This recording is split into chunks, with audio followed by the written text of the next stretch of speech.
The first one that we perfected was the red wheel, and I don't really remember why we chose to color code them other than nobody else was doing that. And we were using kind of like I forget if it was called day glow or neon or what the terminology was back then, but really nobody else was doing that. Most of the wheels were kind of a natural color, translucent, and road riders had kind of a red tint and alligators had a green tint, but they all looked similar.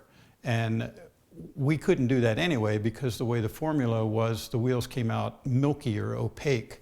So it didn't make sense to try to make them look like the other wheels. So for whatever reason, we kind of gravitated toward color coding. And the red wheels were the ones, maybe because we wanted to make a big statement about them or have them be differentiated even in terms of their appearance as well as their performance. Kryptonics were a great thing.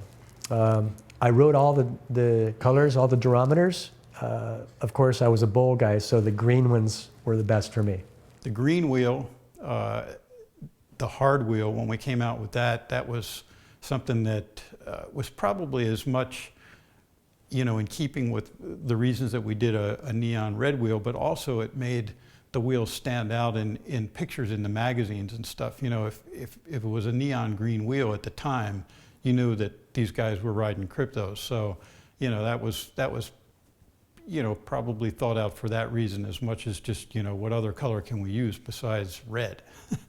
And then the blue wheel, which we did just to have a wheel in the middle of the two. The idea was that it was more of an all-around wheel, but I think in hindsight, it was probably the least popular because guys either wanted to go haul butt on the street and had a red wheel or skated in parks and wanted a green wheel. But nevertheless, we ended up with 3 different wheels, and the durometer kind of went, I think it was from 78 to 86 to 92. Durometer suddenly became something that kids were talking about, and that was due in large part to Kryptonics. And it's they found out from us that kids read the ads more than they read the editorial on Skateboarder. So they would read it from cover to cover and they would know everything about everything. And so when Kryptonics gave them something solid like durometers and measurement of wheel in millimeters, kids just jumped on that. It was something very new to the kids. We actually went out and got a meter just so we could measure then the durometer of all the wheels for the kids, not just the Kryptonics, but the other wheels and the durometer, just because they all wanted to know. It was years from the time we started using durometers before I saw anybody else doing that. I think the competition had a really tough time coming up with a formula that was like that. The evolution of the formula that we mistakenly discovered by sneaking into the lab kind of took a track of Chuck Demarest, the president, who was also the chemist, looking at that formula, which was basically I think a part A mixed with part B type of thing, and taking that and making a custom formula that was done by Kryptonics. And I think part of that was to lower the cost, and part of it was so that it would be a proprietary thing that other people couldn't just go duplicate easily. So, but it was a process that took a while because there were problems along the way, with things like tear strength of the wheel. If it would get a chip in it, it would start to fall apart, and so we didn't feel we could market a wheel like that. And kind of dialing in the durometer and the rebound of the wheel. The rebound was the key thing that made them so fast because they were like a super ball. If you dropped it, it would bounce back up. And there was a test actually that they did.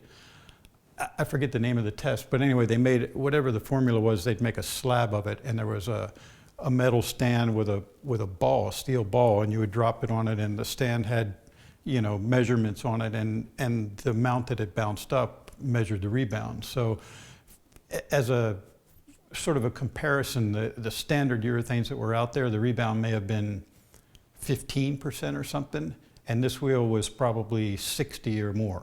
So it was a huge difference. There was just a plethora of product on the market, most of which was crap. Kryptonics came out, they came out with a product that was pretty much NASA quality compared to all the other stuff that was on the market. I mean, you can imagine. It's hard for you to imagine maybe today, but for us back then who rode the crap, Sims wheels were one of the best. Tunnel wheels were the best at the time. Powerflex were really good. And then Kryptonics comes out with this just next advancement that it would take 2 rungs of advancement for all those companies to catch up. So they were in the game for a long time. And yeah, that's what it was. It had such a huge impact. It just changed the game, and it made everybody who was really committed to skateboarding change their game. They had to, or they were out.